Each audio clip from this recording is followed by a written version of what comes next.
À l'occasion de l'aménagement des champs d'inondation dans la vallée de l'Aa, la direction de l'archéologie du département du Pas-de-Calais a réalisé une dizaine de diagnostics.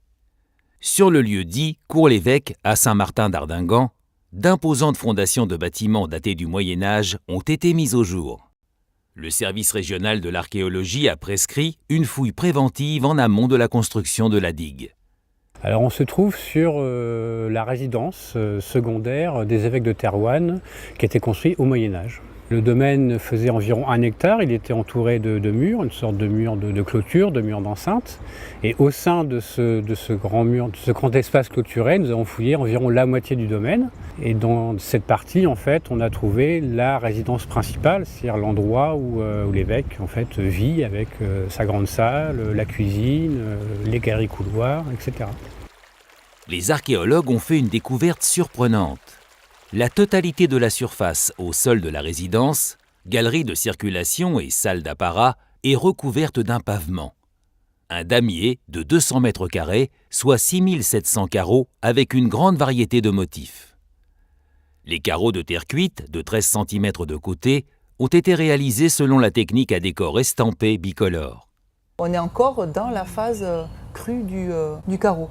On va préparer une estampe en bois qui va être sculptée en relief avec le motif, avec le décor, pour qu'après, cette estampe en fait, qu'on va avoir va venir se plaquer sur le carreau accru et le motif va donc se voir en creux.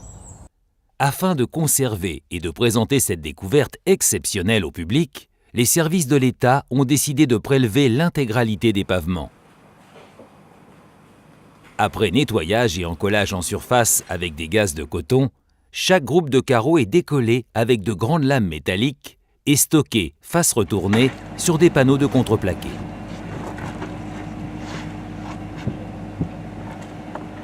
Deux, trois. Allez, on y va. Hop là. Voilà, donc là on voit le revers du pavement. Il est dans un bon état de conservation par rapport à la surface conservée dans l'édifice, mais il est très fragmenté, mais on peut reconstituer, restaurer et consolider. Le pavage, déposé sur 676 panneaux, est acheminé pour conservation et restauration à la Maison de l'archéologie du Pas-de-Calais. Minutieusement classés selon le plan de zonage du site, les panneaux sont entreposés dans une salle à température et hygrométrie constante. 30 carreaux disposés devant la cheminée de la salle d'apparat ont été restaurés pour leur état de conservation et leur intérêt iconographique. Dans un premier temps, un calque précis de l'envers de chaque carreau est réalisé. Les carreaux sont restaurés un par un, les morceaux nettoyés et patiemment remontés dans la longueur et dans l'épaisseur. Grâce au calque, les carreaux sont ensuite repositionnés. On a un exemple de carreau. Celui-là était particulièrement fin, donc on a dû faire des petites consolidations à la chaux pour que au moins ça puisse se tenir. Donc ça c'est une galette intermédiaire totalement réversible sur laquelle on va venir mettre quelques points de colle. Et donc cette galette nous permet d'avoir des niveaux de carreaux égaux, parce qu'il y en a qui sont très épais et d'autres très fins. Et il vient se caler parfaitement. Étant donné la rareté et l'ampleur de cette découverte, son intérêt archéologique et esthétique, l'État a engagé une procédure de classement au titre des monuments historiques.